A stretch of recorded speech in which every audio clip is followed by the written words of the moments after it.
Assalamualaikum warahmatullahi wabarakatuh. Waalaikumsalam warahmatullahi wabarakatuh. Selamat siang Bapak Ibu guru semua. Siang, Bu. Baiklah. Assalatu wassalamu ala asrafil anbiya'i wal mursalin wa ala alihi washabihi rasulillah ajma'in.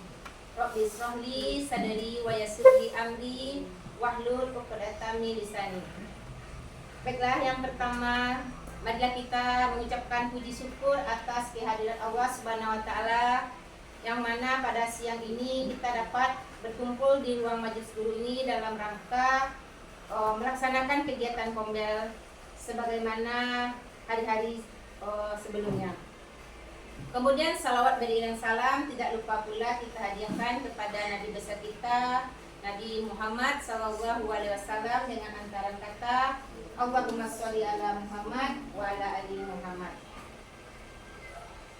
Baiklah, yang terhormat Kepala Sekolah SDN 17 Batu Gadang, kemudian yang terhormat Bapak Wakil Kepala Sekolah SDN Batu Gadang, selanjutnya yang terhormat Majelis Guru dan Tenaga Kependidikan SDN 17 Batu Gadang, dan tidak lupa pula yang terhormat kepada mahasiswa PL dari UNP. Baiklah, perkenalkan, nama saya Darmawati. Saya merupakan guru PJOK SDN 17 Batu Gadang. Saya merupakan peserta desiminasi PJOK kelas 008 gelombang 2 Kota Padang. Izinkan saya hari ini untuk berbagi praktik baik dalam komunitas kelompok belajar sekolah atau disingkat dengan KBS. Di sini saya mengangkat sebuah kegiatan yaitu sepak bola mini dengan pembelajaran PJOK berbasis project dengan menggunakan berbasis sport education model. Nah, sebelum memulai saya menjelaskan tentang kegiatan, izinkan saya jelaskan dulu apa itu PKG PJOK. PKG PJOK merupakan singkatan dari Program Pengembangan Kompetensi Guru Pendidikan Jasmani, Olahraga, dan Kesehatan. Program ini merupakan pengembangan kompetensi berkelanjutan untuk guru PJOK. Tujuannya adalah untuk meningkatkan kompetensi guru PJOK agar dapat memberikan layanan pembelajaran yang efektif, bermakna, dan berpusat kepada peserta didik. Baiklah, saya akan menjelaskan kegiatan yang telah saya buat. Karena dalam pendidikan kami di PKG Olahraga, kami harus berbuat tentang praktik baik. Nah, di sini saya mengangkat sepak bola mini dengan pendekatan berbasis SEM, Sport Education Model. Dengan latar belakang, Sport Education atau SEM adalah model pembelajaran dalam pendidikan jasmani yang dirancang untuk meniru pengalaman olahraga nyata dengan tujuan meningkatkan prestasi, keterampilan, dan pemahaman siswa tentang olahraga. Selanjutnya, SEM merupakan salah satu program yang berdampak positif pada siswa dengan memberikan kesempatan siswa untuk belajar mengeksplorasi berbagai peran dalam tim.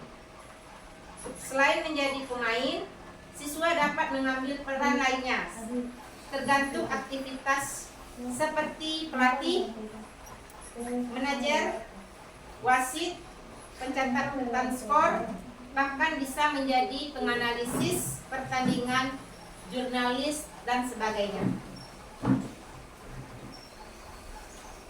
Sport Education Model atau SEM ini merupakan salah satu model pembelajaran PJOK yang berkelanjutan dan bermakna bagi murid. SEM memberikan kesempatan kepada siswa untuk mempelajari keterampilan, taktik, strategi, aturan permainan, serta memahami tanggung jawab sosial melalui berbagai peran sesuai dengan kemampuannya ataupun minatnya. Di samping itu, SEM juga dapat menumbuhkan kepemimpinan siswa atau yang dikenal dengan student agency, dengan memberikan kesempatan maupun ruang dan melibatkan siswa dalam memberikan suara, voice, pilihan atau choice, dan kepemilikan atau ownership. Memberdayakan siswa saat program sekolah direncanakan, dilaksanakan sampai dilibatkan siswa melakukan evaluasi sehingga terwujudnya lingkungan yang menumbuh kembangkan kepemimpinan siswa. Selanjutnya saya akan menjelaskan rencana kegiatan SEM.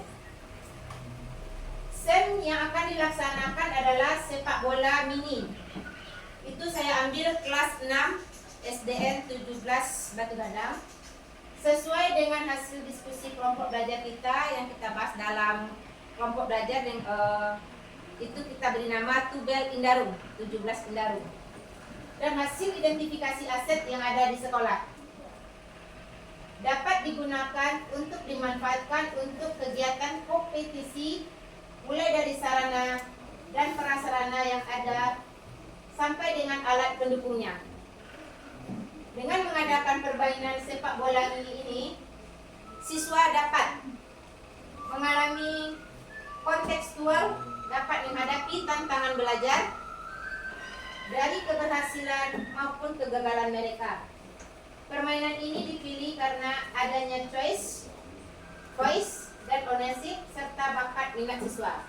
Sebagaimana kita ketahui bahwa permainan olahraga ini sangat diminati oleh semua kalangan, baik anak SD, SMP maupun SMA. Nah, di sini saya menciptakan permainan sepak bola mini mengingat jumlah peserta didik kita yang laki-laki sangat minim di sekolah ini. Tapi kegiatan ini nanti akan di-rolling.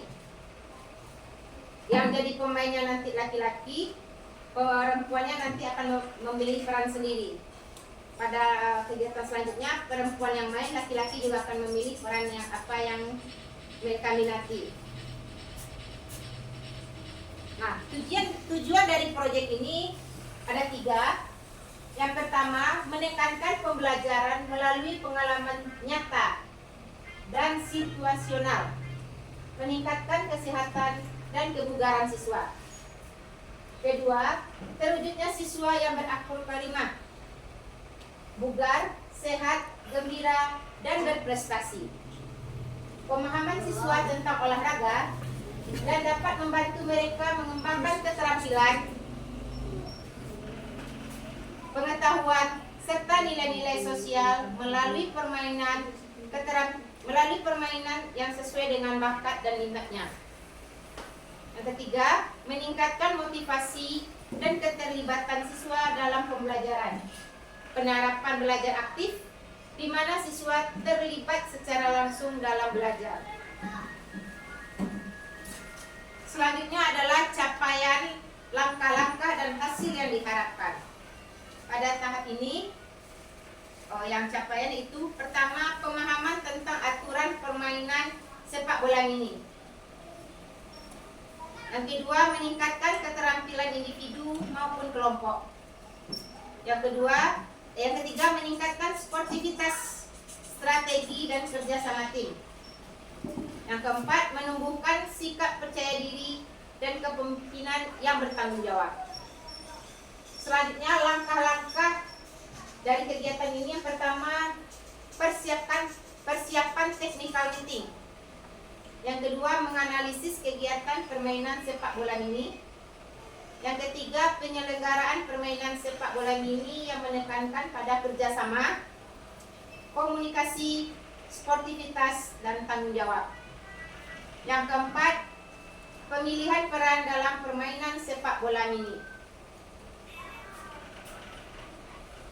Lalu yang selanjutnya, hasil yang diharapkan dari kegiatan ini, yaitu diharapkan permainan sepak bola mini dalam penyerapan SEM akan menjadi pengalaman yang dapat bermakna bagi peserta didik sesuai minat dan bakatnya. Kemudian peran yang dipilih oleh siswa nanti itu ada sebagai panitia, pelatih, peserta, wasit, spotter, dan dokumentasi. Nah, dalam hal ini tadi saya jelaskan sepak bola mini ini nanti memakai siswanya 5 satu tim. Jadi nanti kalau seandainya laki-laki yang main, siswa yang selebihnya bisa memilih panitia, menjadi pelatih, menjadi wasit, spotter, atau dokumentasi. Itu berlaku untuk perempuan dan laki-laki. Selanjutnya, struktur program rekan sejawat dalam komunitas belajar. Yang pertama itu mitra dalam kombel. Mitra dalam kombel ini yang pertama, kegiatan ini merupakan sebuah kegiatan kulikuler, di mana kegiatan pembelajaran dilakukan di luar kelas untuk menguatkan memperdalam mata pelajaran yang telah dipelajari dalam kegiatan intrakurikuler. Yang kedua, siswa yang terlibat di sini adalah kelas 6, 6A dan 6B. Siswa laki-laki maupun perempuan, semuanya kita ambil. Yang ketiga, waktu kegiatan ini berlangsung selama 2 bulan, dari akhir November ini sampai pertengahan Desember nantinya.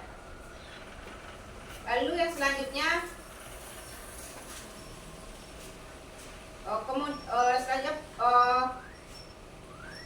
mitra selanjutnya itu penanggung jawab, yaitu di sini adalah kepala sekolah. Sebagaimana kita tahu bahwa penanggung jawab dari segala kegiatan, keputusan maupun hasil nantinya itu kita serahkan kepada kepala sekolah. Lalu yang selanjutnya, guru olahraga di sini hanya mengembangkan pengetahuan, keterampilan dan aktivitas siswa. Kemudian guru kelas menjadi koordinator di dalam kelas maupun di lapangan pada saat kegiatan berlangsung. Kemudian selanjutnya, tenaga kependidikan akan membantu dalam persiapan dan pelaksanaan kegiatan seperti menyiapkan kegiatan, mengatur jadwal, dan membantu administrasi. Nah, selanjutnya saya akan menjelaskan tentang pernyataan tentang kapasitas yang dimiliki sekolah. Kenapa saya memilih kegiatan ini? Yang pertama itu, sekolah kita memiliki kepala sekolah, guru, dan tenaga pendidikan yang profesional itu dengan kualifikasi akademiknya umumnya S1. Kemudian jumlahnya di sini 18 orang. Dari kepala sekolah, guru, tenaga kependidikan. Kemudian saya mengambil siswa kelas 6A dan 6B yang jumlahnya 28 orang.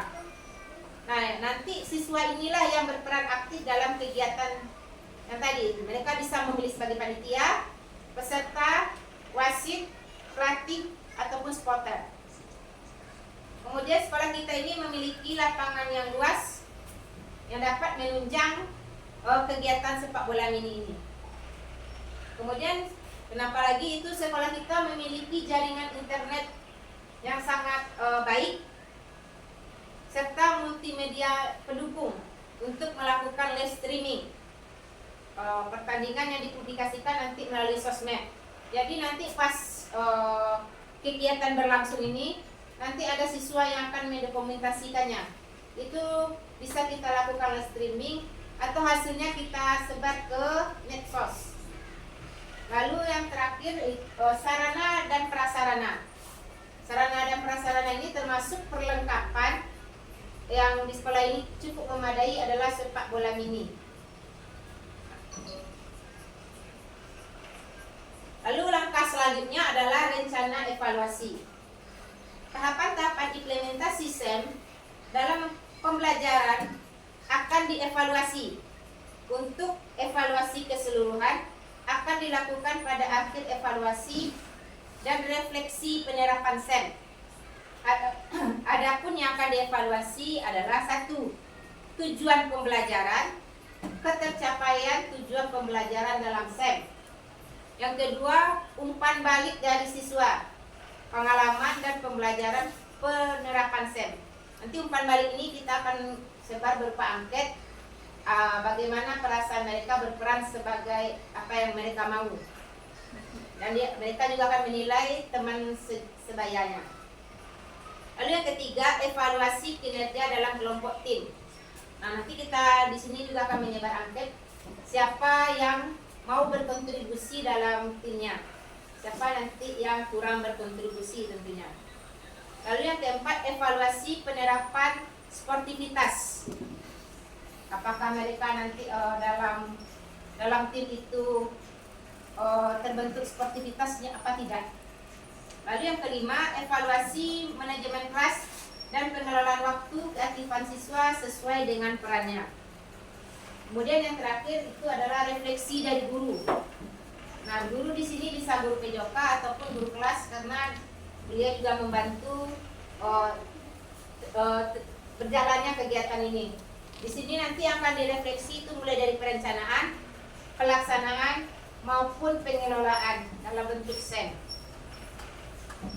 Nah, dalam kegiatan tentu saja kita akan menemui sebuah apakah itu tantangan atau hambatan, dan kita perlu juga cari yang nantinya itu solusi atau jalan keluar dari permasalahan. Nah, di sini saya akan menerapkan beberapa kemungkinan tantangan yang saya akan hadapi di lapangan. Yang pertama itu adalah pengelolaan waktu, jadwal yang padat dan keterbatasan waktu yang dapat mempengaruhi kegiatan. Yang kedua, faktor alam atau cuaca. Sebagaimana kita tahu, keadaan cuaca Kota Padang saat ini tidak menentu. Kadang panas, kadang hujan. Apalagi sepak bola mini ini kita lakukan di lapangan terbuka. Lalu yang ketiga, motivasi peserta didik untuk aktif menjadi tantangan pada kegiatan ini. Meningkatkan motivasi siswa ya, itu sangat penting agar berjalannya suatu kegiatan sesuai dengan apa yang kita harapkan. Yang keempat itu keterlibatan orang tua atau wali murid.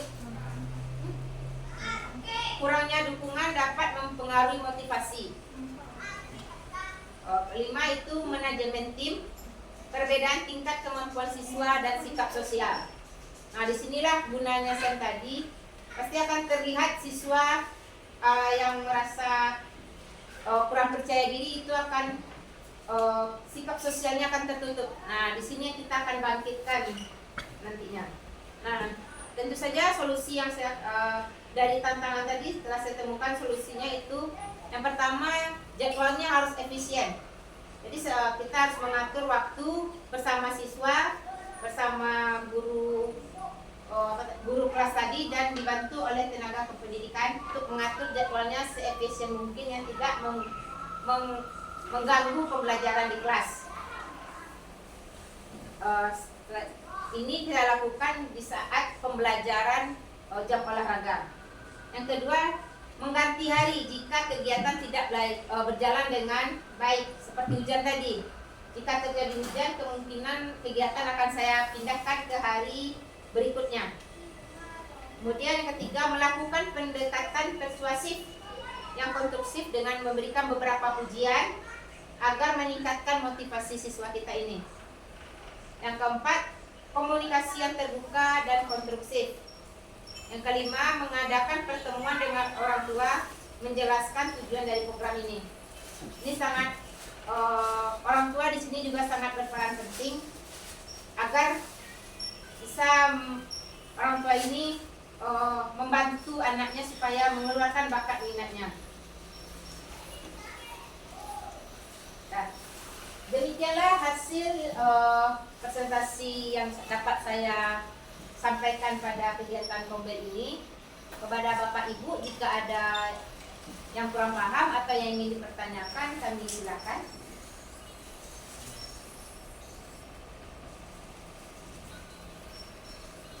Tiga. Ya, silakan jika ada Bapak Ibu yang ingin bertanya, saya persilakan. Saya yang kurang paham dengan penjelasan saya. Ya, silakan Ibu Sri Prihatin. Ya, terima kasih atas waktu yang diberikan. Tadi seperti yang telah Ibu katakan, Ibu jelaskan tadi, pesertanya hanya kelas 6. Iya. Nah, sedangkan program ini sangat bagus. Kenapa kelas 1 sampai kelas 5 tidak diikut sertakan? Ya mungkin hanya itu pertanyaan Ibu. Terima kasih. Ya, terima kasih kepada Bu Sri yang telah bertanya. Ini sangat pertanyaan ini sangat bagus. Kenapa tidak semuanya saya libatkan? Yang pertama itu posisi lapangannya berada sekitar 500 meter dari sekolah. Nah, jika kelas 1 dan kelas 5 diikut sertakan, yang kedua jika kelas 1 dan kelas 2 diikut sertakan, saya belum melihat keberhasilan dari program ini. Rencana saya memang akan memberikan pembelajaran ini, kegiatan ini kepada kelas 1 dan kelas, maksudnya dari kelas 1 sampai kelas 6 itu ingin saya ikut sertakan. Tapi karena kegiatan ini akan baru dimulai dan ditambah lagi lokasi lapangan yang sedikit berjarak dari sekolah, nantinya yang kelas rendah ini kurang pengawasan jadinya Muci. Kalau kelas tinggi, mereka umumnya sudah memakai lapangan tersebut, sudah tahu dengan medan area. Jadi sengaja saya ambil kelas 6 dulu sebagai contoh, istilahnya sebagai batu loncatan. Jika ini berhasil, kegiatan ini telah berhasil, baru akan saya kembangkan ke kelas-kelas yang lain. Tentunya ini akan saya lakukan secara bertahap. Jika berhasil kelas 5, saya coba nanti di kelas jika ini berhasil di kelas 6, saya akan mencoba di kelas 5, 4 dan seterusnya. Nanti, Terima kasih. ada lagi Bapak Ibu? Saya rasa sudah cukup mengerti. Terima kasih atas kesempatan pada siang ini. Dengan berakhir sesi tanya jawab ini, maka berakhir pula kegiatan presentasi saya ini, dan kegiatan pembel kita pada siang ini pun telah berakhir. Saya ucapkan terima kasih. Assalamualaikum warahmatullahi wabarakatuh. Waalaikumsalam.